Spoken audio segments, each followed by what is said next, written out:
Welcome to the show with us coughing. Oh, ski, motherfucker! I've been watching that video on and off for about a year now. Yeah. Just some guy smashed on the subway. On the subway? He's leaning over like his side. He can't even sit up straight. He's so drunk. And he's just like, oh, ski, motherfucker! And I love it. That's I just the song that eat it comes up. in my head when I'm fucked up too, so I feel him. Yeah, I mean, Have you ever felt the sweat run down your balls before, Rob? it's horrible. It's a daily occurrence. Welcome to the Brohio podcast show. I'm one of your co-hosts. I'm the delicious Nicolicious. And I am the dog that is Rob. We're having a great time tonight. We're about an hour into this, and we're finally recording, I think. It's always something. It's one thing or the other. Shit, I don't know. Daylight savings time has us all fucked up. It is. It's supposed to be a lot better. It's supposed to make things happier. It made me lose a fucking hour of sleep. I tell you, that's what it did. Well, I woke up and I said, man, I really slept in today. Absolutely not. Yeah. Nick, Kind of had the same thing earlier too, whenever we were supposed to start earlier, and you're like, oh shit, I just realized it's almost 7 o'clock now. I thought it was like 4. I took the girls to Golden Corral for dinner. Yeah. That place is a fucking pig trough. That's disgusting. My wife doesn't like going there because I can't do it. Every time we go there, she'll see kids like double dipping in the chocolate fountain and shit. What? And we're like, oh, yep, no thanks. Gotta go. We saw one kid dip a strawberry in there and he licked it and didn't like it. So he put it back in the strawberry thing. There was a guy there tonight and he had his sweatpants pulled up pretty high. I'm wearing sweatpants right now. I don't judge. But then he had a shirt, he had a shirt. There was an exposed area between the bottom of his shirt and the top of his sweatpants. Okay. Like a mixture between just fupa and belly. Fupa, yeah. And he was pressed over the bar getting a salad. He was pressed so tightly that the exposed fat was over top of the bar a little bit. It was just sitting there on top of the little bar. I just want to reach up and grab it and start shaking like, yeah, buddy. I bet you're fun in the fucking sack. Accumulating crumbs and sometimes I like to. This happens a lot where before we get into that, let's cover our new Patreon pledges. Okay, sure. Before this goes off the rails too fast. Too late. It'll be all downhill from this point. First off, we'd like to say thank you to Stephen Kempa. Thank you, Stephen Kempa. And Julian Ayala. Thank you. Christopher Lutton, we go back, bro. I appreciate you, bro. Viv Hapakowski. I think that's a fun one. Yeah. James, the price is right. Wait, it's just James Price. James Price, thank you so much for your generous patron pledge. Adam, the Dark Knight, thank you very much, sir. And Nick J, not Ray J, not the one from the one from the porno with Kim K? He is. Yeah. He learned the hard way that you can't shave off crabs, didn't he? Hey, got it. Shabby Magia. Good name. Karsten Booger Cooper. Karsten, thank you so much for your Patreon pledge. We love you so much. Jonathan Ellinger. He's from Springfield. Yeah, I've seen him before. Sometimes I just call random people. I talk to him on the phone. Great guy. He's always super active in the super secret closed group, Butt Chuggers Anonymous. Secret's been out for a while. The password is Bill Wilkins. Check it out. Lots of fun stuff going on in the closed group. And Jeanette Denise Kinner. Thank you so much for your Patreon pledge. And last but not least, I think we got Campbell Soup Shoop. Campbell Shoop.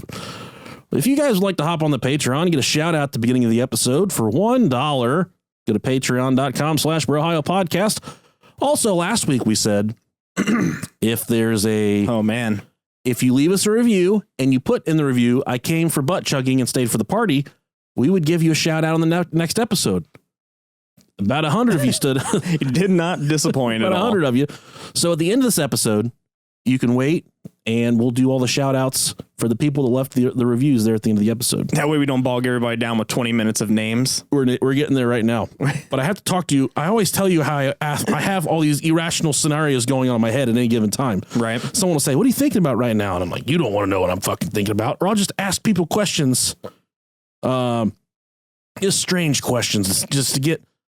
I like to see the way people react to things. Like, have you ever been fucked by it? What if someone fucked you with a knife and they're just like... I don't understand the question. Is it kind of like how you asked the lady at the popcorn at the movies about the popcorn? I don't remember what I asked her. You asked her if there was a machine on the other side of the wall that put the popcorn. Yeah, exactly. Because the popcorn, it didn't have a thing above it that popped the popcorn. It just looked like it came up from the ground. Yeah, it looked like a big ice dispenser filled with popcorn. And she just looked at him like, we move it from over there. And he's like, oh, okay. So I was riding to Taco Bell with my friend from work, Joe, this week. Joe's a straight shooter, super homophobic. I don't necessarily know that he enjoys being with me thoroughly because I put it out there. You know, I'm not afraid to talk about anything. And I asked Joe, we're riding in the car, he's driving, we're not really talking. And I'm like, what if someone just got in the car right now and held a gun to your head and made you suck their dick? And Joe's like, I don't know what I would fucking fuck him up. Like, okay. So then I'm like, you know what I would do? And he's like, well, what would you do? And I said, I would make really nasty sounds when I did it and try and get him to make me stop. It's like if someone put a gun to my head, they're like, you gotta suck my dick and I won't blow your brains out. I'd be like, all right. And I'd be like, that's the noises I would make when I start licking the pee-pee.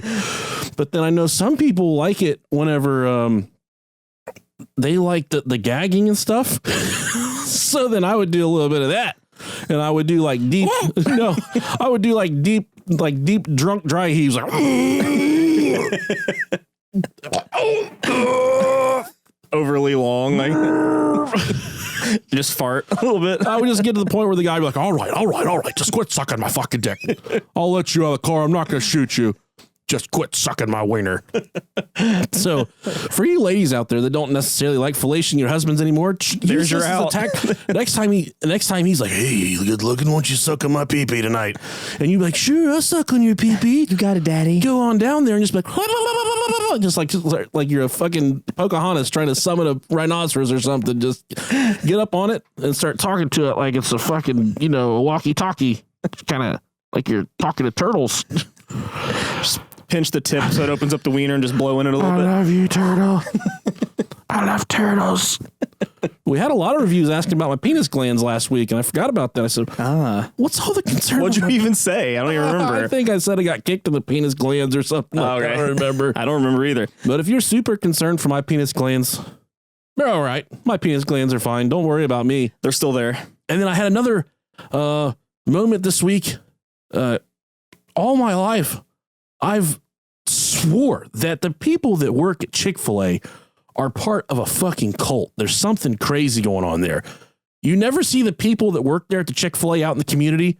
They never look normal. They look like kids that have spent every waking hour of their life at church camp. They really do. Yeah, right. Can you agree to that? Absolutely. I went to the post office the other day, and I saw this girl that I used to know from church way back a long time ago. Mm-hmm. And she's like, hey, how are you? Like she was in a trance. And I think she's still like a pastor or something. Right. So she stayed with it. I fell off the fucking horse. Okay. She's blinded by the light. Yeah. I'm like, oh, hey, how are you? And she said, I'm okay. And she just like stared at me, like stared through me. I was like, I'm going to have to fucking fight this bitch. She's going to try and fight me right now. I'm going to fucking fight this bitch. So she says, what have you been up to? I haven't seen you in 15 fucking years. What do you mean? No, the same thing I was doing back in high school. Shitting my pants and fucking telling my mom and dad to fuck off. A lot of things have changed, lady. But I said, we got a bunch of kids and I do a podcast. It's #1 in the world right now. You may have heard of me. And she said, I'm an assistant pastor and I work at Chick-fil-A. I was like, you work at where? That must be fun. She said, I work at Chick-fil-A. She like stared right fucking through me. And I'm like, I look around. I'm like, are you allowed to be telling me this right now that you work at Chick-fil-A? Do you need help? Because that place is a cult. And I said to her, this is my shot. I'm thinking I finally get to ask somebody. I said, the people that work there are really fucking weird. Is that a cult or something? She's like, this is exactly what she said. She said, ha ha ha ha.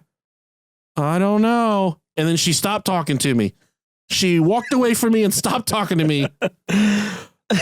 And I'm completely convinced at this point. She's just been like, on a scale of 1 to 10, how much do you hate gays? Oh, God. So now I've just got this even further entrenched in my brain that the Chick-fil-A people are fucking crazies. There's a conspiracy theory. There's weirdos. There. If you've ever worked at Chick-fil-A, write us an email, brohiopodcast@gmail.com. Let us know if you're still alive. Let us know if you're okay. If you're in there, we'll come save you. The whole subservient thing, like when how may I serve you today? I'm like, that's really weird. Like I don't like that. And then you're like, I don't deserve this. I'm like, hey, I didn't get any Chick-fil-A sauce. They're like, oh, here you go. And I say, thank you. And they say, My pleasure. I'm like, oh man, what the fuck does that mean? And if you don't have Chick-fil-A where you're at, completely disregard the past 10 minutes. It means absolutely nothing to you. Another, like I just mentioned that how may I serve you thing. My wife was at Cane's the other day. And she was there whenever, or I was on the phone with her whenever she was up to the drive-thru, and they said, "Bippity boppity boo, what can Cane's do for you?" Okay. I was like, "What the fuck? Like, you can't pay me to say that." Like, I'm sorry. I can work with that. That's fine. Bippity boppity boo. Sure. No thanks, man. So now I have there's this vision that all these teenagers are stacked up in the back. They're fucking each other with chicken tenders and stuff, and lubing up with barbecue sauce. That sounds awesome to me. Lemonade's to die for. It is to die. That lemonade's fantastic. And the peach tea. Oh. The tea's fantastic as well. Sign me up, man. My pleasure. I want someone that worked at Chick-fil-A to write us. Call us. Please tell us it's a cult. We got to know. They don't ever mess up orders, though. I'll give them that much. They sure as shit don't. They don't. They will skimp out on the sauces every once in a while, but they will not fucking order up. They will not. I say, you still got that cheese sauce? They're like, no, but we can go get you some. It would be our pleasure. No, I'm cool, dude. I'm good, bruh. So, Rob, I do have an article for you this week. Lay it on me, Daddy. All right. I've got background music for this article as well. Oh, that's just we're moving up. Stand by for 1 second. All right. There it is. Alien farts. How does it sound? Pretty gassy. This is for my article this week. All right. I'm going to lay it on you real quick. Lay it. A high school freshman in North Branch, Minnesota made an alarming discovery Thursday morning. Now, community members are offering to help. Police were called to investigate after a student found human poop in his backpack at North Branch High School. All right. I like it. It's a goddamn shit sack. The incident happened in the locker room after gym class. Quote, this is from Landon Weisskampf, the kid that found the fucking backpack. I opened up my backpack and I saw that someone defecated in my backpack. It's not a backpack, it's a crap pack. You're a teenager, man. You can say shit. Right. Someone defecated, and that's why someone shit in this kid's backpack, because he uses words like defecate. Dude, that's such a good word. Oh, his backpack was among dozens left in the locker room during first period. Several students reported personal belongings and cash stolen, but Weisskampf's was the only student left with a urine-soaked backpack filled with feces. Damn, they pissed on it too? You think I'm done? You think I'm about to be done when I'm gonna shit in this sack? I'm gonna take this crap sack, this goddamn shit bag. I'm gonna take me a big old sticky piss on it when I'm all done. Quote, I screamed a little and then I ran out to go wash my hands because it was nasty. I didn't want to touch that, he said. The bag and everything inside were a total loss. It had homework folders, my Chromebook, which was issued by the school, flash drive, calculator, basically everything I had. It's all gone, he said. New to the district, Landon's mother, Robin Heckler, initially, two different last names. She's a fucking slut. Initially, I'm just kidding. I don't mean say that. I can't say that. Initially suspected that her son was targeted. Now she believes he was a random victim. To have somebody do something so disrespectful and abhorrent to someone who is such a great kid, it broke my heart, she said. However, the script got flipped on the story when an act so horrendous ended up with community support pouring in. A lot of people told me they're so sorry they helped me out. They've given me a lot of support, Weisskampf said. We hope that this encourages kids who are being bullied to know that they'll get the same type of arms wrapped around them from the community. For now, school leaders have not identified a suspect for the repulsive act. If they do catch the person, this person needs help, Weisskampf said. Oh my God. Once again, I gotta say, I gotta poop in the bag. Right. I gotta poop in the bag. I think, I did not mean that when I said that she's a slut for them having two different last names. I've known a lot of wonderful women that have had to escape very bad relationships, and I've supported women like that. Women like that. One of them nasty Nickalicious jokes that just kind of roll off the end of the tongue. It just leaks out. It doesn't process, you know. We'll get an email about that. We will. But this is my formal apology, and it was all in fun. It was just a joke. So, yeah. And most of you know how to take a joke about as good as you know how to take a dick, so it shouldn't be a problem. Oh, no. Oh, and if you've made it this far, we're happy to tell you about Turnbull Canyon. We're finally getting to the subject at hand. Rob Dog said, I don't want you to do anything this week. I want to do it all myself. And I said, fucking go for it, dude. Every now and then I'll feel a little bad for just sitting back. So I get a wild hair at my ass. I'm like, all right, we get a scary, nasty spoopy this week of all kinds. Yeah, of this is pretty much all encompassing, which is a pretty cool thing. We got some fun stories at the end. They're a little long winded, but they're interesting. They go along with the subject at hand. I'll put it in you, Daddy. All right, like we said, this is a little place called Turnbull Canyon. This is it's a big outdoor activity area, so they have plenty of places for like hiking trails. They have mountain bike trails, places for off-road vehicles, a little bit of everything. Your fun little outdoor area. I don't know anything about outdoor activities at all. Me neither. My kids when I went outside with them today. They're like, "What? Oh, come on, Dad!" I'm like, "No, not in the sun. I can't go there." So not only can you go here and have fun, but you can also visit vicious spirits, cultists, Indian curses, and, a UFO or two if you're not.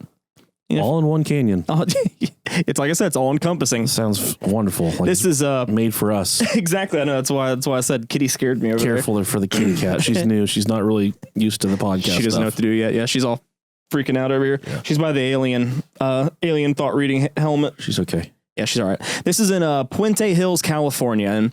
And centuries ago, this land was referred to by the local Native Americans. And, anytime you get Native Americans involved, there's some shit that's going to go down. It's referred to the local Native Americans as Hutuga. Hutuga, I'm going to go with that. And this roughly translates to the dark place or night or place of evil. It's a rough translation, so it's along those lines. Just a dark, scary place, pretty much. That's what I tell my wife before I'm going to eat her out. I'm like, I'm going to the place of evil. I'm descending to the place of evil. Will you please let me put it in your Hutuga? And this kind of sets a different tone from what you visibly see when you're there, because first glance you're seeing a nice, like, pretty sunny region, but there's a lot of underlying things that have happened throughout history that have made this a pretty dark place. Fucking white people. And of course, the name, like I said, it refers to the spiritual side as opposed to what you physically see. The Native Americans themselves actually refused to set foot in this area, and it was actually considered for them to be a forbidden ground. So under no circumstance would they ever enter this area, because that's how scared of it they were. They were terrified. Good. It was the battlegrounds for many Native American wars, and locals say still they can sometimes hear what they describe as the sounds of like war drums. Man, coming from the canyon. How fucking awful would it be to live back then when you just couldn't go to the refrigerator and get food and there wasn't Wi-Fi and shit? Horrible. Not a time I wanted to want to live in. That'd be stupid. That'd be really fucking stupid. I know. I couldn't imagine. And I think it's probably one of the first main things that we have, tragedy wise, I would say. And this is where the Spaniards come in. Them fucking Spaniards. The Spanish arrived in the area, and not the Mexicans. Oh, okay. Sorry. Okay. We're building a goddamn wall. The Spaniards arrived, and they came bringing their guns, and they ignored all the warnings that the Native Americans given them about the area. You sound like such a stupid fucking... Came bringing out their guns. Came in bringing in all their guns. They were all loaded and ready for fucking fighting. It's like when I invite my dad and play. I'm like, Dad, you want to come over for my daughter's birthday party? Like, yeah, I'm bringing all my goddamn guns. Bring my fucking guns. All right, man. I just need you here for pizza and cake for like 2 hours. Leave the guns in the fucking car. And the crazy thing what they did here whenever they first arrived, they came here to force Christianity upon the Native Americans. And Jesus, what they did is that they forced them into the canyon that they were completely terrified of. And they were going to take them there to either convert them or they were going to die. I get in the back of that cave. I'm about to split your butt cheeks in half with my big old wiener. My big old Yankee wiener. There wasn't Yankees and Rebels yet, were there? No, far from that. All right. So, of course, the Native Americans, which, they're completely terrified of this place at this point, and, they're not going to give in, and they pretty much accepted death. So they were all of that area, they were slaughtered in the canyon. Indians are fearless, man. Right. They really are. Now, when visitors or local explorers of the area go to Turnbull Canyon, they say that they can feel what they call the gaze of 100 eyes on them, as though it's all of the people, all of the Native Americans that were killed during that time that are watching over that area still, like from all the hillsides. And it's fucking wild just to think that they, the entire natives that were there at that time were just killed. That, not to flip the script at all, but I've had this reoccurring nightmare where I'm masturbating and I have like 100 Indians watching me, but I always keep going and I finish. It's not a problem for me to finish. I'm just like, man, they are crying really hard right now, and it's just making me go harder, and I can't quite make sense of it. That's your version of the Trail of Tears. Maybe they're crying because how small my dick is. Could be. I think you fucked me up on that one. Okay. My mom cried over that when I was born. She's like, he's never going to have anybody. He's never going to have anybody. Little did she know. So after this incident, the area of San Gabriel Valley, which is that general area, the nearby area, was renamed Rancho La Puenta. That sounds delicious. I'll have that with a side of rice. Exactly. And Diet Coke. And this was named from a banker / land developer, and his name was William Workman. We're getting into the white folks here, and this is, how us white folks like to fuck shit up. Yep. So here we go. So in 1876, Workman's business, that his banking / land development, got completely ruined. He destroyed his business pretty much. He was financially ruined, and he eventually ended up committing suicide 4 months later after renaming. Now, after his suicide, there was a Scottish immigrant named Robert Turnbull, and he moved to San Gabriel Valley after making good money in real estate. When you say Turnbull Canyon, the whole entire week I've resisted researching, so you can just catch me off guard with this. But every time I would say to myself, Turnbull Canyon, I just think about someone grabbing their sack really fucking hard and just starting to twist it like they're like making like a fucking little, those balloon animals. Yeah. Twisting their sack as hard as they possibly can until the balls are just bulging. Wouldn't that be a weird thing to name a fucking canyon after? After a guy that just twists his balls? Twisted Sack Canyon. So I used to know a guy that he would get herpes really bad, and he would just I would just twist my balls until they popped. That's what. All right. Okay. So I got Valtrex now, though. Exactly. Living the life that I want. So Mr. Turnbull found himself an opportunity to purchase the canyon for a really good deal. He didn't care about the trail of blood left by the Native Americans and Spaniards. So he purchased it and used the land to help him raise sheep. He was a really successful shepherd, and he earned a reputation as a loud fucking drunk. And I'm going to come back to this, so keep that in mind. He's earning a reputation. He's a really loud drunk, and he's a sheep farmer. Well, that doesn't go hand in hand, but so soon after, a group of Quakers moved into the nearby land and developed it for their people. They were interested in Turnbull's land as well and decided to give him several offers to buy it, which he did not accept until they offered him $30K. So this is 1876. I did the inflation change. It's roughly about $560,000 in today's not today's that much money really. Not that much. Okay. But of course he decided to sell. And this is going back to him being drunk. This is him being a loudmouth. So one night, this is in, I think I got that date wrong. Definitely, this is 1888, not 1988. Him and Michael J. Fox came home early from the fucking bar. He was arrested for public intoxication after leaving one of his favorite taverns and falling off his horse. You ever get drunk and fall off a horse? I used to have a horse named Leon. His dick was so long I would trip on it every time I went to get on him. It would just be laying there in the gravel.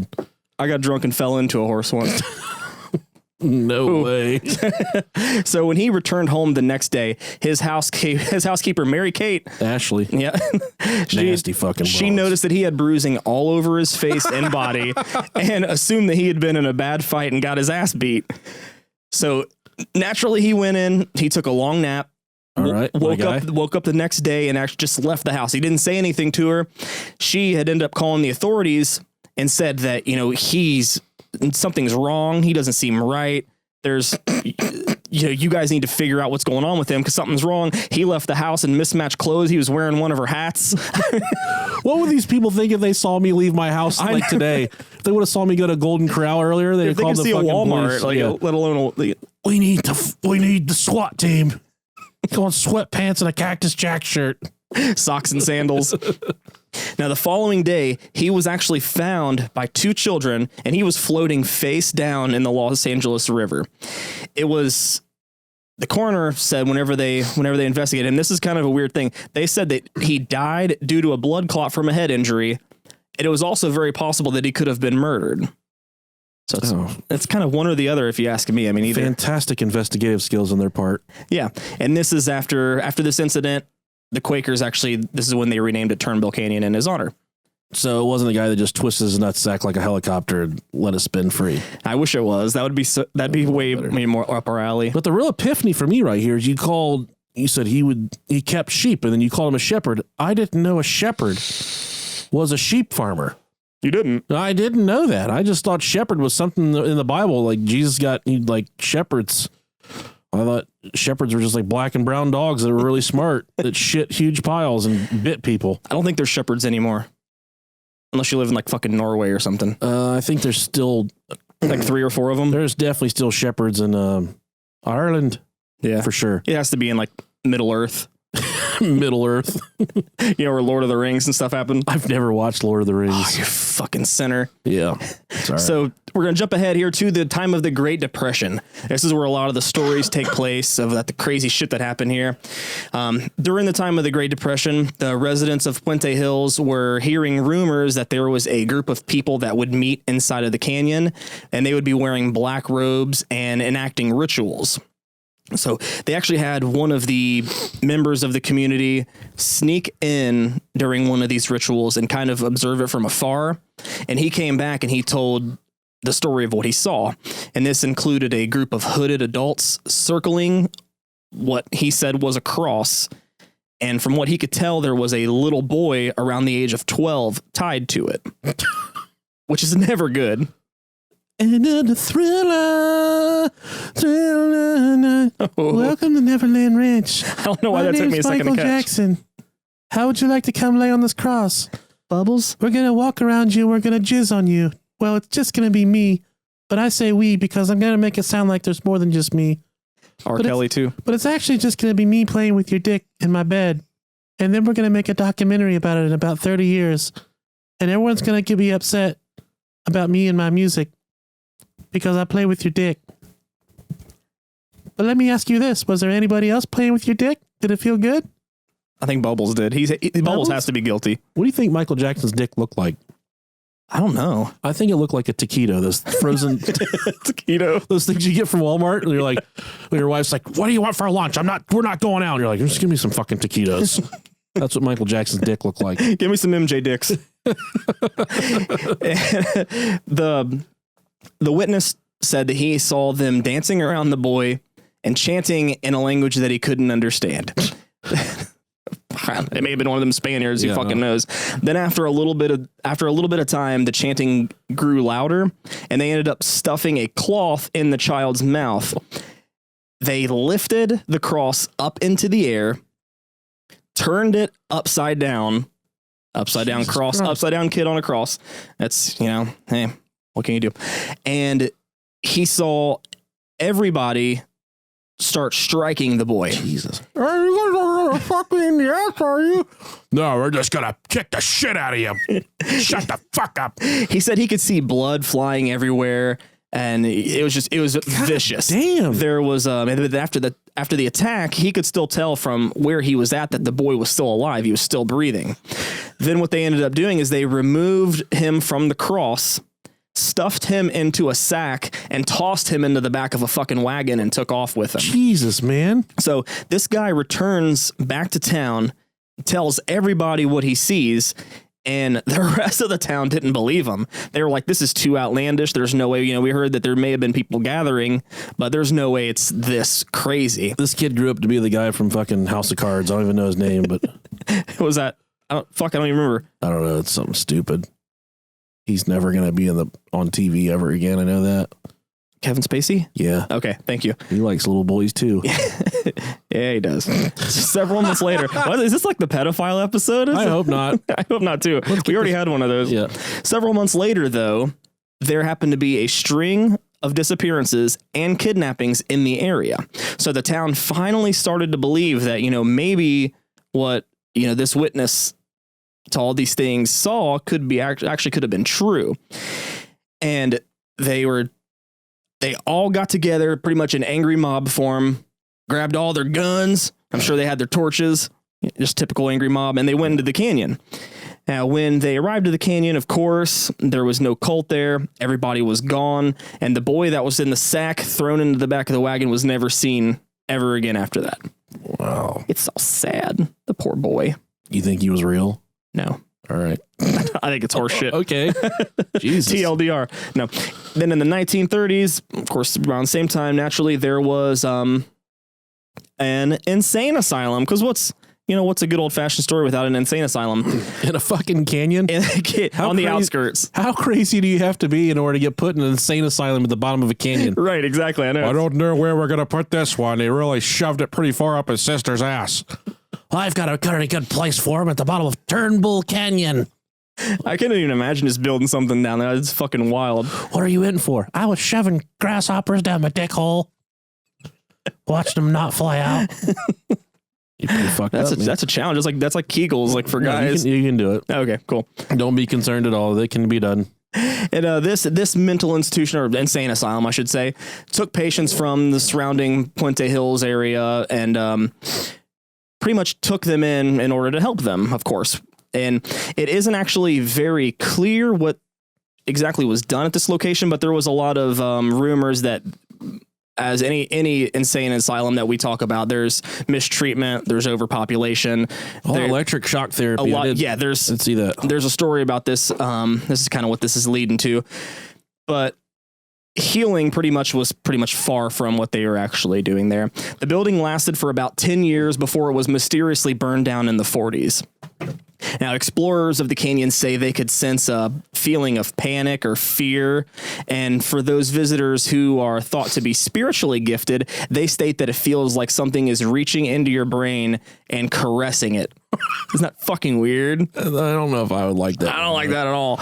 And I'm just trying to get a hand job, not trying to get my fucking brain rubbed on. One of the most famous stories regarding the mental institution goes about the 60s. There was a group of teenagers who were hiking through that area and came across the asylum. One of the boys found this electroshock treatment device. Let's put it on our dicks. He put it on his head. What a stupid fuck. And he put it on his head and was joking about how, like, hey guys, watch, I'm gonna burn. Oh, look at me, I'm a fucking patient. I got a stupid. Is that what happened? That's exactly what happened. Okay. Now, somehow, despite the electricity in the building being off for decades, the device turned on, causing the boy to scream in horror as the device was sending thousands of volts of electricity to course through his body. Ah, look at me. I'm a stupid fucking melon head. I'm a mongoloid. And the others that were with him were unable to figure out what to do. I'm sure they were shitting their pants. They just sat and pretty much watched as within seconds they saw his hair, clothes, eyes, and skin begin to burn, and then he'd ended up dying. And they look over, and the new kid from Fresno that moved there about 2 weeks ago has got his dick out, and he's just jerking off hard as fuck while this guy's getting his brains pouring out of his ears like mashed potatoes. No kink shaming. Yeah. And since there was a complete lack of electricity, a lot of people believe that it could have been brought on by a very strong poltergeist, since they are able to enact with things in the living world. Jesus, man. There'd be one pissed off poltergeist. Yeah, no, fuck these kids. Yeah. I wonder when poltergeists compare dicks and stuff, if that's kind of how they do it, with how much shit they can fuck up, or yeah, I think that's bragging rights. This poltergeist named Jeff's like, all right, guys, I'm going to sell it right now. I'm going to turn on the electricity for this entire fucking building. He's like, fires it up and watch me electrocute this little asshole. Zaps this little fart. So now, besides this possible poltergeist activity, there's also spirits that have been seen that people say that are children. They're hanging from trees. Jesus Christ. They're thought to be victims of the cult that was there. Wizard of Oz. And if you actually, they say if you look at them for too long, they actually open their fucking eyes and just stare at you. While they're hanging? While they're hanging. Man, this reminds me of a similar story I had. Like, one time I was sitting on the toilet for like 45 minutes and I was pooping and it was not going anywhere. It was like spackle, okay? It was just stuck. Your legs are just jelly beans. And you don't know what's going on down there. So then you kind of spread your legs a little bit and you just look underneath your sack to see, what has happened. And when I looked down, there was a huge fucking turd hanging, but it was looking back at me. There was eyes on it. And I'm like, what are you doing? He's like, how could you do this to me? How could you? But yeah, he's really sad. He's so angry. You've never seen sadness until you've seen a turd cry upside down. Oh my God. Someone draw that, please. Yeah. My turds have to be miserable because my ass creates that perfect vacuum seal around it. There's no air in there, so they're just sweating. The crying turd. Smothering it upside crying turd. I can't get over that. All right. There's another interesting thing here that's called gravity hills. And these are, of course, in the Turnbull Canyon area. Now, gravity hills, here's what they are if you don't know what they are. They're hills, of course, so they appear to be going up. Thank you, Rob. I'm trying to lay this out as thought they're fucking dolphins. Paint the picture. Well, the thing is, I'll kind of go over it. I'll call them hills, gravity hills, but it's pretty much an optical illusion. But anywho, they're hills that appear to be going up, and if you're in a car, you can travel up without even needing to push on the gas pedal. Oh, wow. They said that you can place balls on these hills. I'm listening. They travel up the hill on their own. Oh, okay. So, and I don't know what they say it's like some sort of an optical illusion. It's really not a hill. It does go in, but something about the landscaping makes it look like it's going up. All right. It's real. I don't know. I don't fucking know. I guess if you're there, you might be able to understand it a little bit better. It's just kind of a weird little thing. It's kind of for that area. Yeah. And they also have have like a lot of fun though. I want to do it. Just like you're going up an escalator and just like, hey, look at me. I just want to lay my balls on the hill and see what they do. Just to have that crying turd, just go over, just watch them go up the hill. Freedom. This is fun. And a good old fashioned hanging tree is there as well. Oh man, why not? They said, of course, and this is I feel like this is a typical story. If you see the tree, you can see a man hanging from the tree. It can be spotted at his time of death, which is kind of sketchy as to when that actually is. The one story here that I have about the hanging tree, which kind of wild. There was a teenage couple who decided to take a drive through the canyon and ended up having car troubles. The male told his girlfriend to stay in the car and not to let anyone in while he goes and gets help. After a while, the female started to hear sounds on the roof of the car that resembled the sound of light rain. After several hours waiting for her boyfriend to return, she ended up falling asleep. The next day, she was woken up by taps on the window from a police officer. While the police officer was asking her to step out of the car, he instructed her to not look up. Supposedly, she disregarded, of course, and saw her boyfriend dangling from a rope tied to a branch, and his blood was dripping on the roof of the car. God damn. What a fucking bitch. How bad of a day would that have to be? You're just like, all right, you get out, shut the door, fucking tired. Just the thought of just sitting there and just hearing what you think is light rain. Yeah. Only to be someone's fucking blood dripping all over the car. Oh man, I could fall asleep to this right now. Like this fucker should have bled out hours ago. This is such a peaceful sound. This rain tiptoeing on the top of the car here. My favorite thing to do to people is when they're not looking is like take the back of my palm and then you put it on the window and you take your thumb and you make little footprints. It looks like little baby footprints all over the window. Oh God. I do it to my kids and they're like, no, no, no. I'm like, oh, there's I guess I could see that. Fucking dead babies out here running around in the car. You guys are going to fucking die. And I can't help you because I'm done having kids. I hate babies. It's not me. Yeah, it's not my baby. Don't get me fucked up. Don't get me in trouble with your mom. It's not my fucking kid.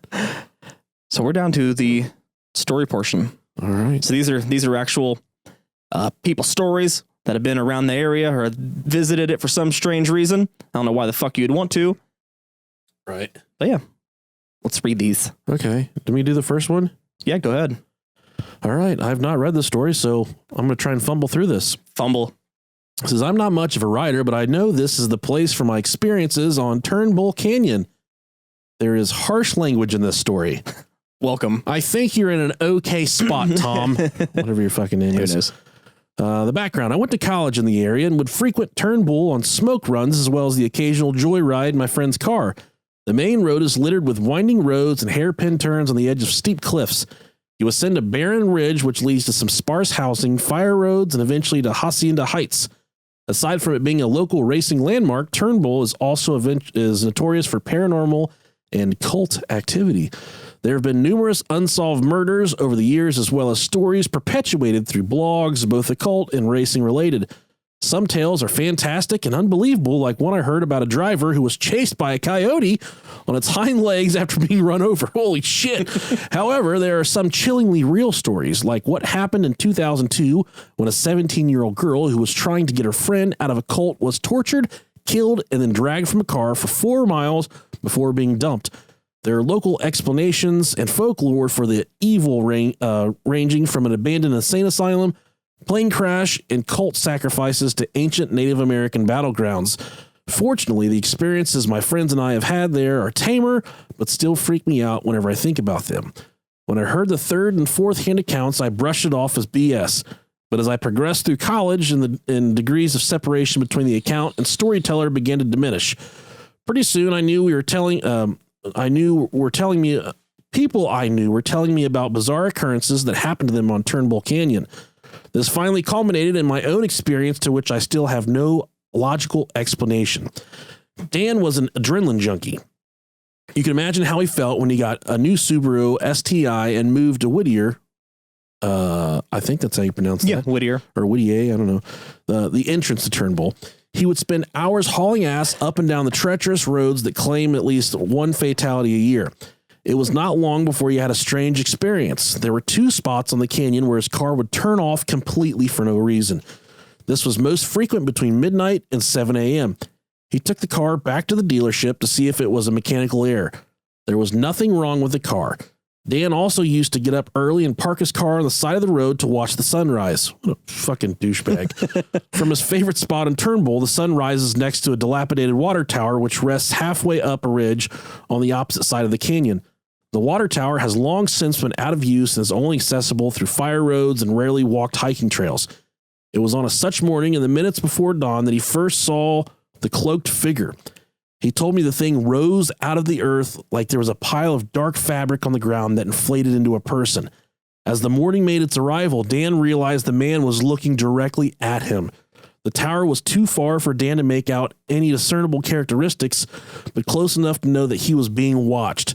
Dan, being sufficiently creeped out, decided to leave right as dawn was breaking. As soon as he got back into his car, the man was gone. This happened 3 more times before Dan decided to watch the sunrise elsewhere. Then there's Robert. Not me. Robert rented a 5-bedroom house with a guest cottage at the top of Turnbull. His parties were amazing because neighbors are few and far between, and the house was on several acres of land. Aside from throwing parties, Rob also used to grow copious amounts of ganja. Amen.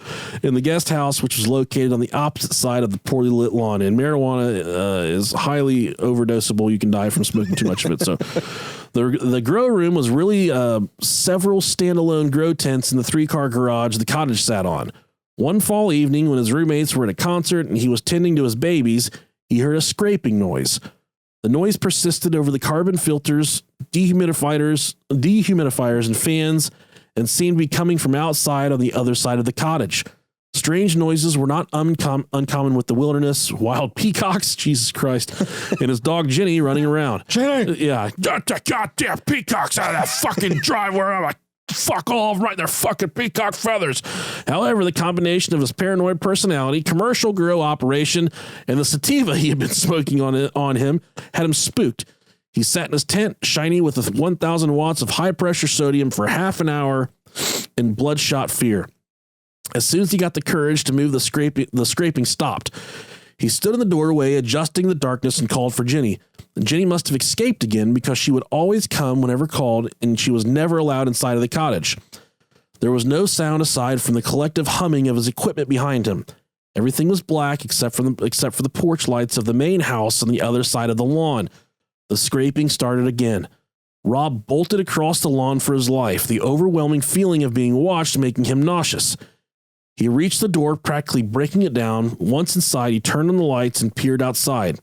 And there it was, in the middle of the lawn's blackness, 6 feet above the ground, the glint of eyes in a black mass. At the same moment, a light tapping came from the kitchen behind him. He spun around, grabbing a standing lamp, yanking it out of the wall. He moved aggressively toward the distant, screaming vacant threats. It was Jenny. She was terrified, whimpering in the corner. Rob, with a big "fuck this shit," decided that his plants could wait. He sat in the kitchen, facing the door. IKEA lamp in hand and whining dog in the other, he waited until his roommates returned. When they got back from the concert, Rob asked one of them to go with him while he finished tending to his crop. When he got to the last tent in the grow room, Rob noticed some odd marks in one of the wood panels. Below the marks were pieces of sharpened bone from a small animal. Halloween. Whew, this is pretty fucked up. You got some. I just would fucking kill myself. You're almost there. There were 3 of us total: Dan, D, and myself. D. How big of a dick do you have to have in order for your nickname to just be D? D. Big D. Yeah. We've got Ted over there. You've got Randy back there working on the Camaro, and then over there in the corner playing guitar, that's D. Why is his name D? Dude, he's got a dick bigger than a fucking donkey, all right? D, show him your donkey dick. We call him D. It's short for donkey dick. He's got a huge fucking dick. I was wondering what that stood for. D and myself. D was hammered, and Dan was too proud to drive anything with less than 200 horsepower. Fucking loser. So I was left at the helm of the gold 1987 Volvo station wagon. We were leaving a Halloween party and were on our way to Rob's for a session to end the night. It was clear and crisp, and for once in L.A., you could see the stars. It was 3 a.m. Uh-oh. We were halfway up Turnbull when he rounded a sharp corner to a snow-covered road. For 20 feet, and as wide as the road was an inch of dirty snow. I slowed down and instantly the car turned off. Dan flipped shit in the back seat. I told you, turn around. We need to get the fuck out now. This is Dan speaking. I turned the key and brought the tank back to life. I was about to address the fact that the road was too narrow to turn around when D solemnly interjected from the passenger seat. That's not snow. It wasn't. For 20 feet and an inch thick, the road was covered in feathers and wings of chickens or pigeons. There was not a lot of blood, just occasional bits of red meat clinging to wings. We proceeded in silence, broken by the crunching of tiny bones. The road straightened out, revealing a curve marked by a yellow directional arrow 60 feet ahead. There was something glowing dark red right above the sign. We got closer. I looked directly at it. I couldn't stop. I remember being able to feel my heart pounding in my hand. Death was inevitable. Fear is what it looked like. It took over and I started slowing down as we neared. I had the closest view of the thing. D swore he never saw the red mass, but clearly saw what was right behind it. 10 feet away on the canyon face, staring right at us. Dan started screaming again, and D punched me in the arm. Always D. Yeah, I punched him with that D. Punched her cervix with my D. The sudden pain woke me up, and I floored it as a dark mass with cold eyes started to move towards us. The car died again and again. Finally, right as the black mass slithered onto the road, the tank roared to life, and I drifted that station wagon better than Dan ever could as STI. God damn it. It's a jab. The thickest fog I've ever seen is set around the next corner as we frantically made our way to Rob's. That was the last time I ever went to Turnbull Canyon at night. That part where he says that's not snow is fucking crazy. Oh, man. Yeah. I was like, oh, God, I don't like that. Big old dead chicken, all that is. God damn it. Bunch of them. Bunch of goddamn dead chickens. Next, we got another one here. Ain't you fucking retards ever seen a bunch of dead chickens before? Can you imagine just driving down the road and then there's just a bunch of fucking chicken or pigeon wings laying all over the place? Driving down through there and D pull his dick out and just laid it across your shoulders, like threw it across your chest like a fire hose. I'd take it. Right then and there. How do you like donkey dicks? How do you like D's donkey dick? If you've got a donkey dick, write us an email, brohiopodcast@gmail.com. Let us know how life is. I'm so jealous of you. Having a donkey dick. Let us know. At Brohio Podcast on Twitter. At Brohio Podcast on Instagram and Snapchat. Next story here. The story I'm about to tell you all about, the incident that took place at Turnbull Canyon in '94, has never been told to anyone outside of my family. My wife, girlfriend at the time, is the only other person who experienced it that is still with me. I really don't know whatever became of the other two that were with us that night. We still live in the city. It's been 14 years. Helicopter. I live right by a fucking airport, Rob. We'll be okay. I guess that's true. It's been 14 years and we never like to talk about it much, and we have never gone back. The reason I even decided to bring this all up now is because the strange text message I received from my sister only yesterday. She asked me, where was that area that you had the incident back in high school? I responded, Turnbull Canyon, then asked why. She went on to tell me that a classmate of my niece was doing a report in school about urban legends and strange occurrences. That place came up. When I dared to ask my sister what this classmate had found, my sister reawoke a lot of bad memories. She didn't want to go into detail, but told me to just Google the location and read for myself. So I later did, and it was all there again. All the decisions, all the historical details, and a lot of the mouth experiences. A lot of word of mouth experiences. Woo. Everybody was saying, I bet your mom's had a lot of mouth experience. she has. Everybody was saying, I heard that, or he saw, or she felt. Seems nobody really saw anything of certain, or at least not for themselves. What I will give them is that they accurately heard about, felt, or described what my experiences. And this story begins. I live in historical uptown Whittier, California. That sounds really fancy. It does sound pretty fancy. Sounds like the Kardashians live there. Uptown girl, she been living in an uptown world. When I was growing up and going to high school around 91, 94, a lot of our crowd, mostly old punkers, yes, I love that, old punkers, yeah, used to very often hang out in Turnbull Canyon. It was an area in uptown that led up to or into miles of mountains and very old trails.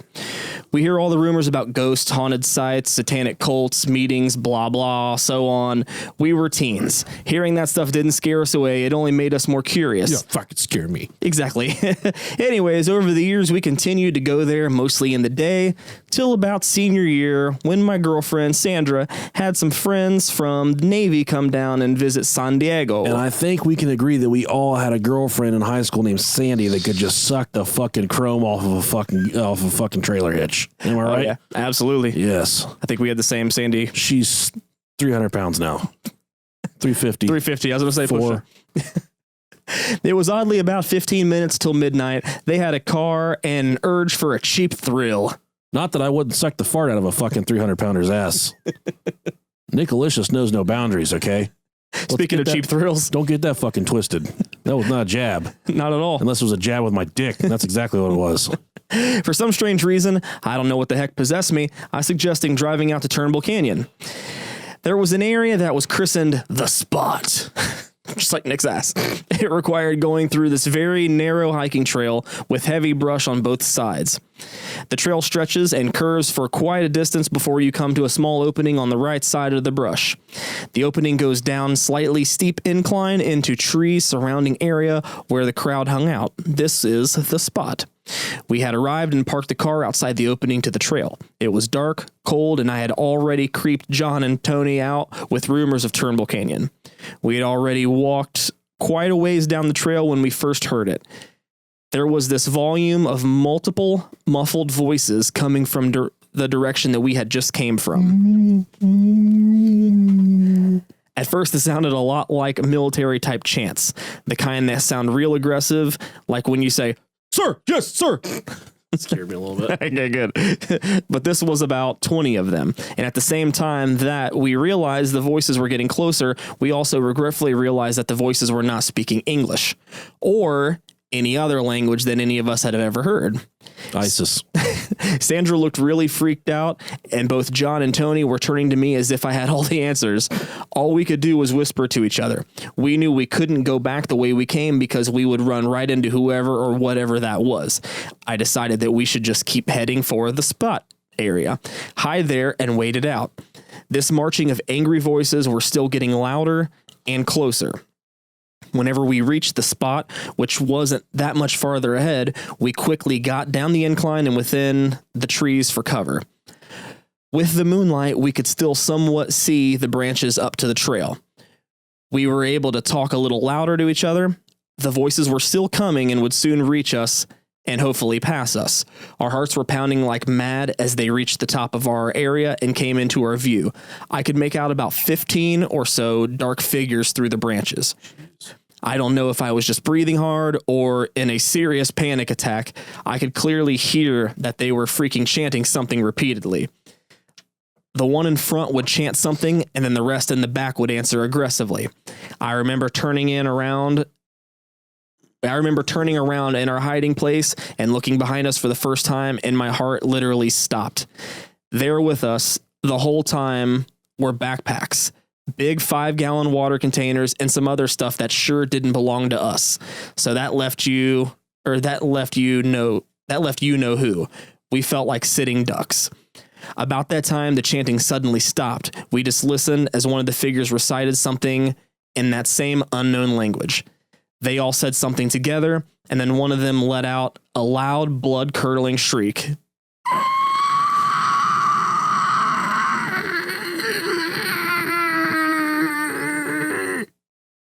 And then all hell broke loose. They began screaming, beating, or stabbing either one volunteered individual or all each other. It's like a fucking war cry. I'm so glad nothing like this has ever fucking happened to me in my entire life. I couldn't tell which through the branches in commotion. I could hear painful screams, the sound of impact, and people getting the air kicked or knocked out of them. I got stabbed by a bunch of go fuckers.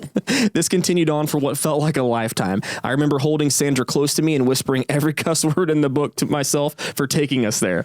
I pictured them finding us. I thought back to those stories and rumors, and titty cock fuck, titty cock fuck, titty cock fuck, titty cock fuck, titty cock fuck. And I imagined us on the front of the newspaper, missing or found dead. I looked up at the house far away on the hillside and thought, they got to be hearing this and calling the police. This is loud enough. Moments later, my prayers were heard. As this was all still going on, out of nowhere, there was a sudden burst of police lights and the sound of revving car engines rushing up from both sides. Now, remember that I say the cars came out of nowhere and I saw the red lights and could hear the engines, but I don't remember ever hearing the approaching sound of the sirens. We stayed where we were hidden and watched it all unravel. The cars rushed into the area and someone screamed, "Scatter." I heard and could make out figures scrambling in all directions. Oddly, not one single person ever ran down into our spot. The sound of chains belted and heavy footsteps followed after. I saw the headlights and red lights of the police cars speed off. Then, as quickly as it all began, it was over. Total, absolute silence. It was a good thing we hesitated to come out of hiding right away. As we waited there, we suddenly heard the single set of footprints slowly coming up the trail. We didn't know which group of person this belonged to, the police or them. We remained quiet and kept listening when all of a sudden a flashlight beam shined in the ground about 10 feet away from us. I felt Sandra gasp and had to literally put my hand over her mouth to keep her from screaming. The light began to slowly move in our direction, but shut off about 2 feet away from my foot. We heard the footsteps walk away and back down the trail path. We decided to wait there for 10 more minutes before finally coming up out of our hiding place and making our way back towards the entrance of the trail where the car was parked.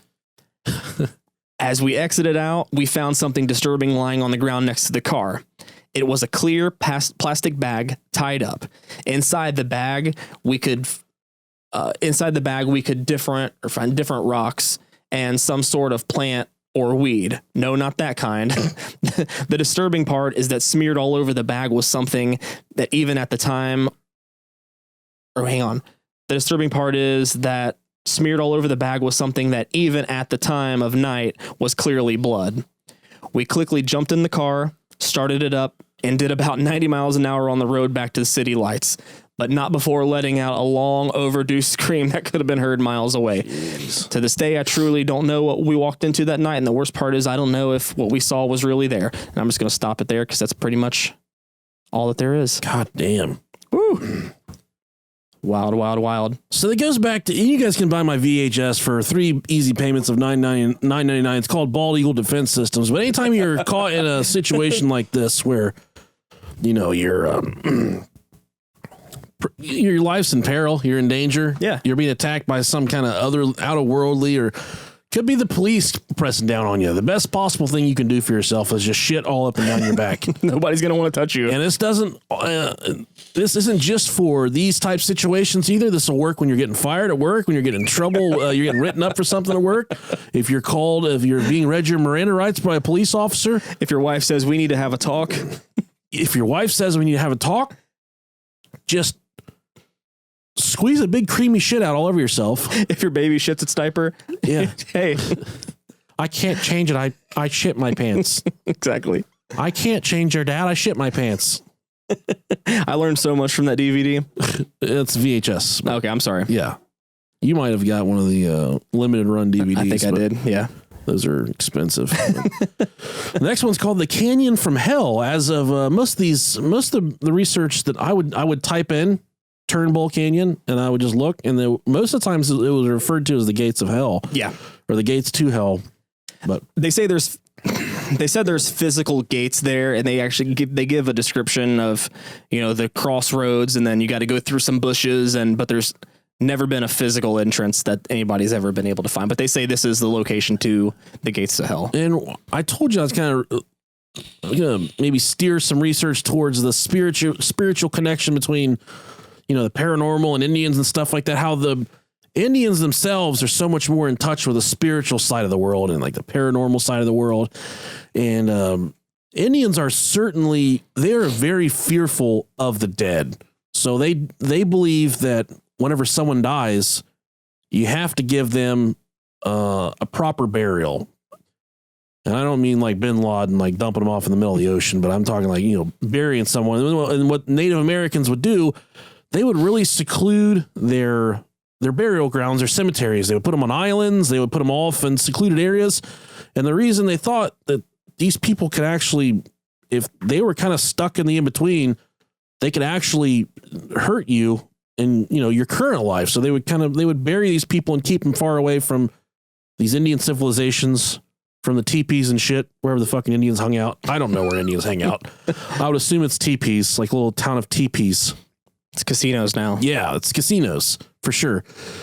And they thought that by isolating them, it would keep them. They had this thing called like the ghost flu or the ghost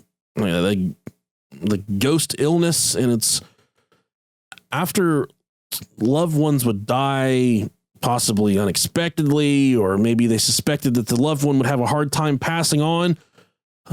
People that were still living would oftentimes be inflicted with severe nausea, like manic fits, headaches, body cramps, fevers, and this could be the fucking bubonic plague for all I know. But sounds like what I had the other day.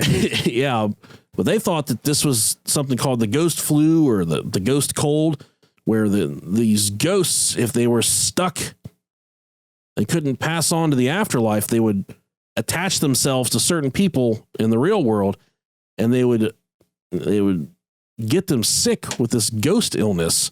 And the Indians were horribly afraid of contracting this ghost flu. And but it didn't go.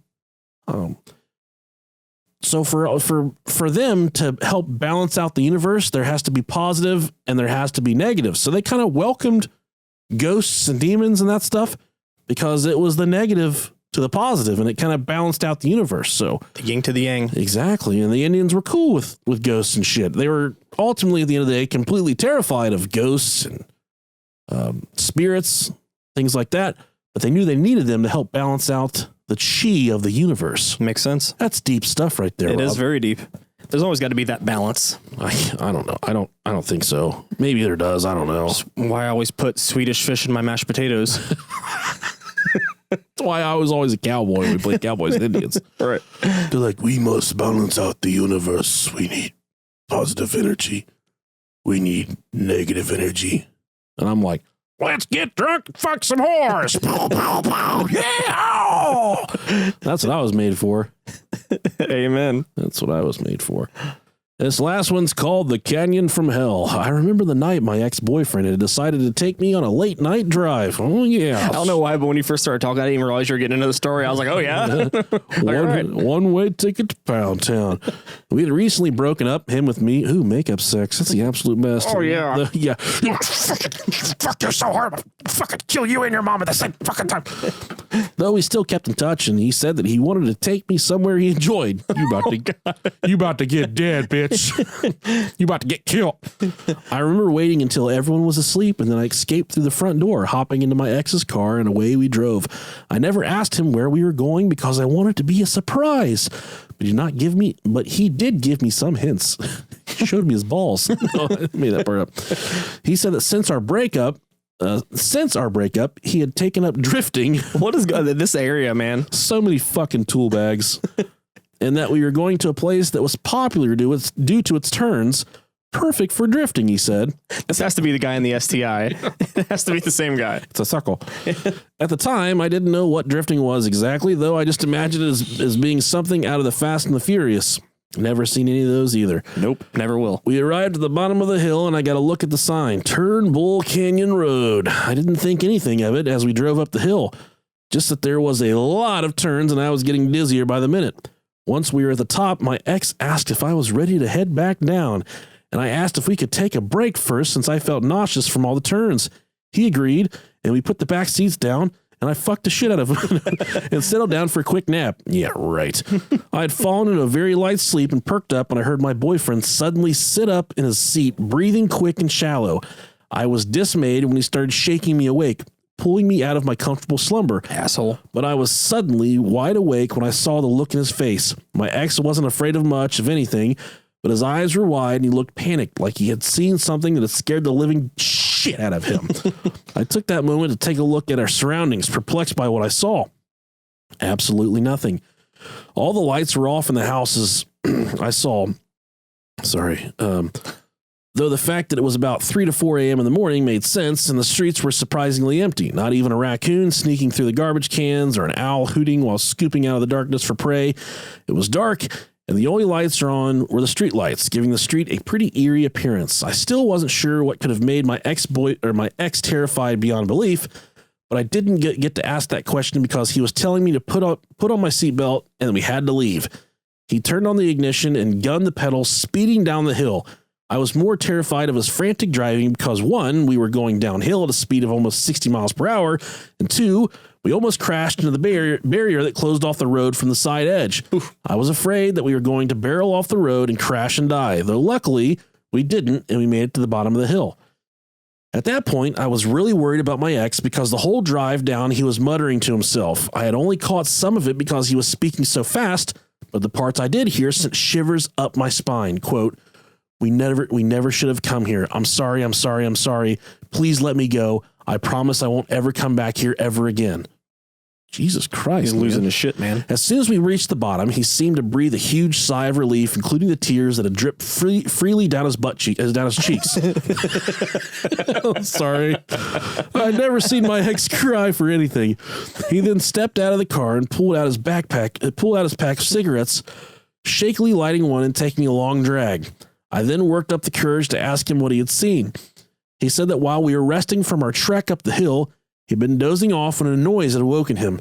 It sounded like giggling, the kind that would come from a little girl, and when he sat up, he seed a little girl looking at him through the driver's side window, pointing at him. God damn it. She was dressed in old-fashioned clothing, her dress stained with the presumed was blood, and with a menacing look in her eyes. That was when he woke me up and decided to get the hell out of there. I didn't know how to feel about I didn't know how to feel other than disbelief. As I didn't believe much in ghost stories, though I enjoyed reading them. And this was a man who had manipulated me before emotionally. So who was to say that he wasn't doing it again? I went back home without ever thinking about that night again. My ex became my boyfriend again, but eventually there came the time when I broke up with him for the last time. Months later, the memory of the canyon had decided to come back to me at the most random of times. I decided to Google it and was shocked at what came up. Turnbull Canyon was a place that was loaded with bad juju, from a supposed satanic cult that was still in the area to the very beginning where Native Americans used to call it the dark place, to ghost sightings. I couldn't believe it. I still can't, but I still read the stories that people post. Some are incredulous and unbelievable, but others seem to make sense and send chills down my spine. The one that really caught my eye, though, was the satanic cult that would perform human sacrifices, kidnapping children and using them in their rituals. The little girl from before came to my mind, and I got chills down my spine. I hadn't seen anything that night, but I still felt that something was off with this place. It made me believe a bit more in the paranormal, and now I take precautions to ensure I'm not visited by malicious spirits. To think that such a place exists so close to my home, I don't think I'm ever going to go back there. At least not alone and without proof showing that crazy shit really can happen. Moral of the story, don't ever get back with your ex. Done fucked up, Ron. Faux show. Faux shizzle. So that's the Turnbull Canyon. Juicy. I hope it scared the fucking dick off you guys. Now, I scared mine's off a long time ago. Mine's never been back on. I'm still waiting for it to come back. Now we're on to the, if you left us a review last week. Whew. You said, I came for the butt chug and stayed for the party. Said, you put that in the review, we'll give you a shout out on the episode. So here we are at the shout outs. If you hear your name, stand up and start jerking one off for us. If you're a female, smack your titties around. Smack your titties around on whatever's close by. First off, we got Josie Jose 19. Thank you. Chris B 26431. Thank you. And we got Fast Foy from Foy's Automotive on YouTube. You can check out Foy's Automotive on YouTube. Go check that out. All kinds of fucking repair shit. I don't know what the fuck. I'm not gonna say this one. No, you can say it. It's KNEEGR. Neeger. Best podcast ever. I'll let you take that one. All right. John Carl Garrison, moister than an oyster. Michael Cockrell. Thank you, Michael Cockrell.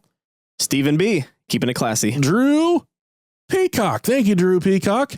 Tommy Hoover, fueling his wet dreams. You guys are fueling my wet dreams.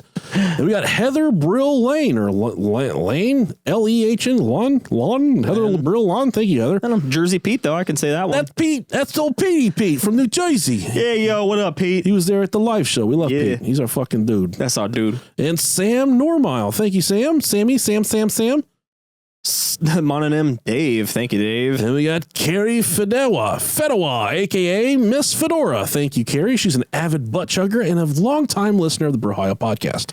Megan Hostler, can't stop, won't stop listening. Thank you, Megan. And we got Beat Taters. And he said oh, yeah, this was the one. This is the one he literally wrote penis about 7,000 times. Easily. And it got me so rock fucking hard. You had to take a video of it to send to me. Yeah. How long that penis was.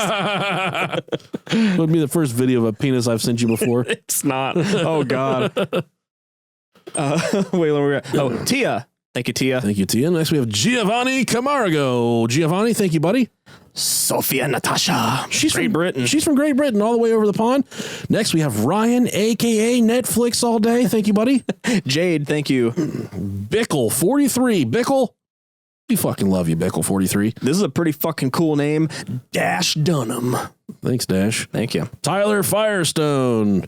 Bree Bailey. That definitely sounds someone that sucks dick for money. That sounds like a porn star name. Bree Bailey? Bree Bailey. It really does. I like it. That is the best porn star name ever. And we got Kyle Long Dong Vachon. Kyle Long Dong Vachon, thank you so much for your wonderful review. Hags Fay Roden. Or Hags Fay Rodden. Jason Edie. Thank you, Jason. Jericho Bruner. Thank you. Alicia Doyle, she's also from over the pond in Great Britain. Thank you, Alicia. Krista Lynch, thank you. Chris Hollywood Hands. What a cool fucking name. I bet she's really good at beating off. Thank you, Chris Hollywood Hands. Alice in Chains Wonderland. Good name. Bananas. What a fun name. Awesome. That is so fun. That reminds me, I have one Instagram listener. She's listened to us forever, but her Instagram name is Abby Eats Pancakes, I think. That's awesome. And I love that. That's I love great. that name. It's so much. fun. Yeah. It's my turn. Alfredo Ramos says, "Where's my funnel?" Sask dude, all the way from Canada. Marcus Williams, best show on earth. Here's a fact. Last time someone tried to measure the delicious Nicholas penis, the ruler broke. He also took a roadhouse kick in the face by Chuck Norris and survived, which explains his rugged looks. I don't think that's true, but okay. That makes perfect sense. And next, we got a review from D-Bubba61. D-Bubba61, I understand that you're a listener of the Brohio podcast. We really enjoyed 69 with your mom last night, D-Bubba61. Taco farts. Taco farts. And next, we got W, a.k.a. Sub40HZ. Thank you, W. Jairo Gonzalez. Thank you, buddy. And this is also a fun name. Paige the Party. Ooh, yeah. Paige the Party. She already knows she's the party. Yeah. Josh Elder.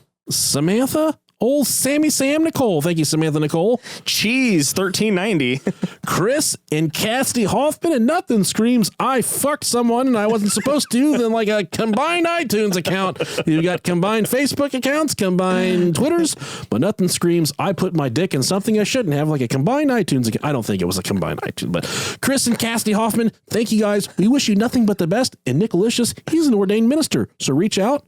I'd be happy to help. Less than never. All right. It's optimistic. Sierra. Thank you, Sierra. David H. Thank you. Anna Whitney. Thank you, Anna. Radical Caticle. Next one's fun, too. Cisco from Idaho. She got dumps like a truck. That's like, what, baby, me, I think it's again. Ooh. Is this Kyler? There's a Kyle. Kyler Balding. We also got Jake Burke and Noah Forstner. Nothing screams we're fucking gay guys that cheated on one another like a combined iTunes account. Jake Burke and Noah Forstner. Sicko mode 69420. He didn't suck my dick like you do, though. This is 10 years old. Yeah, you left a review. You said, I'm 10 years old. You guys are fucking awesome. What up, dude? I hope it's true. I fucking hope so, too. Sicko mode 69420. Next, we got David Pugh. Thank you, David. Pew, pew, pew. Goose the Dawn. I like that. Fucking awesome. Swordfish 9921. Thank you, Swordfish. 309 LCV FD. What do you think that stands for? I don't know. Let's come vaginally for dinner. All right. I like that. Jay Clowers. Thank you, Jay Clowers. Steve Miller. Thank you. I'm a joker. I'm a smoker. John Stuzinski. Thank you, John Stuzinski. Jake Parker from Kettering. What's up, Kettering? What up? What's up, Jake Parker? 937. Next, we got D420 Pharmacist says, where's the penis glands? Come find them, baby. Come find them. Come over to the studio. We'll show you. So a couple things, Rob and I. We had a friend from Australia write us. She said she wants to send us a package of goodies so we can eat nasty fucking Australian snacks on our YouTube channel. Yeah, we're going to do that. I think that's something we want to start doing on the YouTube channel is get some really disgusting foods. We're working on a P.O. box. Really hot foods. Last time I went to get a P.O. box, they said, you're not who you say you are. I had an ID. I had a carry conceal permit. I had my water bill. They said I need a voter registration and a car insurance, which I have fucking car insurance. You need like 16 forms of identification. I'm like, listen here, you bowl-cutted fucking lesbian bitch. You give me the fucking keys of the P.O. box and you'll never see me again. She said, I can't do that. It's like you're giving one person the fucking key to it. Yeah. What do you think I'm getting in there? Right. God, like dicks and beer and stuff. You know how hard it is to order bombs on eBay anymore? Not that hard. I will assure you of that. That's funny. Like I said, what do you think? I'm getting dicks in there? And you're like, do you know how hard it is? Thank you guys so much for listening. I think, I don't know what the topic is for next week, but it's a Patreon. I got a couple good ones in my head. Okay. So maybe, I don't know. We'll figure something out. We'll figure it out. We'll figure it out probably Friday. Go check out our live shows that are coming up. Yeah, Waverly, look them up. Indianapolis with Justin Rimmel and Waverly Horror Stories. We're going to be in West Virginia in October. Go check them out. It's going to be a good time. It's going to be a good time. Come hang out with us. Have a beer. You can drink it out of Nick's belly button. Yeah, fuck me. I don't care. My wife will care, but no women. Men only. Thank you. Yeah, right. Fuck me, guys. Love you guys. Love you.